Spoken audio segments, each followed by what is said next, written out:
Mais sachez bien que si votre but est celui de faire de la diversion, vous faites erreur. Et au sein de notre mouvement SIE, nous avons heureusement aussi des élus capables de décortiquer minutieusement et scrupuleusement vos chiffres pour en déceler toutes les anomalies et autres contradictions, non pas pour vous contredire, mais pour vous dire, passez-moi l'expression, le chemin de la réussite par là. Et nous sommes aussi une force de proposition. Monsieur Noël, messieurs les directeurs des différents secteurs, je ne vous dirai pas qu'est-ce que vous avez fait, mais plutôt qu'avez-vous l'intention de faire. Et je prends à témoin cette honorable assistance pour vous rappeler. Je prends à témoin cette honorable assistance pour rappeler au besoin que les drames n'arrivent pas par la force, mais par l'indifférence de ceux qui pensent qu'en détournant la tête, les choses n'arriveront pas ou ne les toucheront pas. Faites attention. Monsieur Noël, est-il besoin de vous rappeler que nul n'est à l'abri d'un handicap?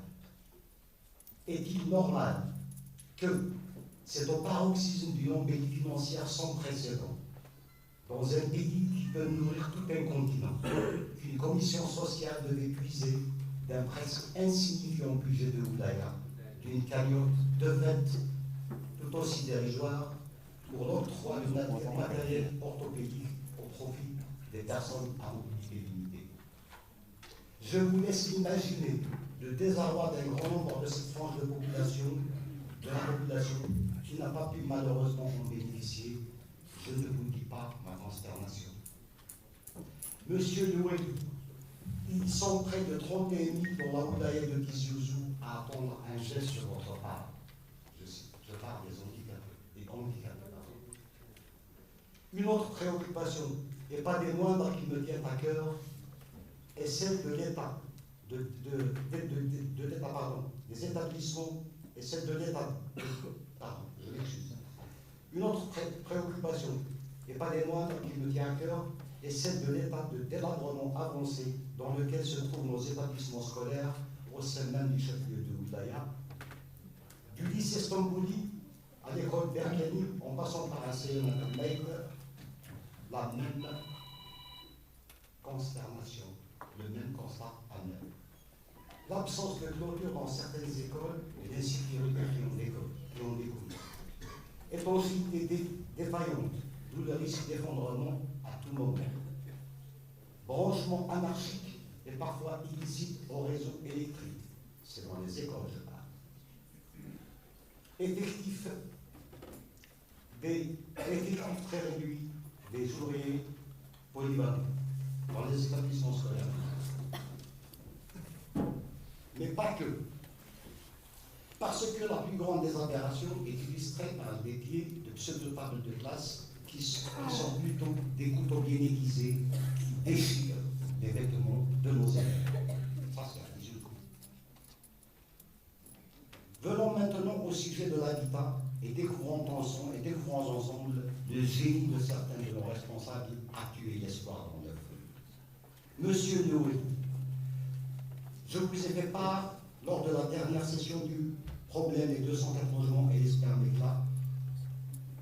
l'éclat de Benewali, l'éclat de Asetidir, l'éclat de Heshimine Joudi, l'éclat de Saïd Garani, et tant d'autres, malheureusement.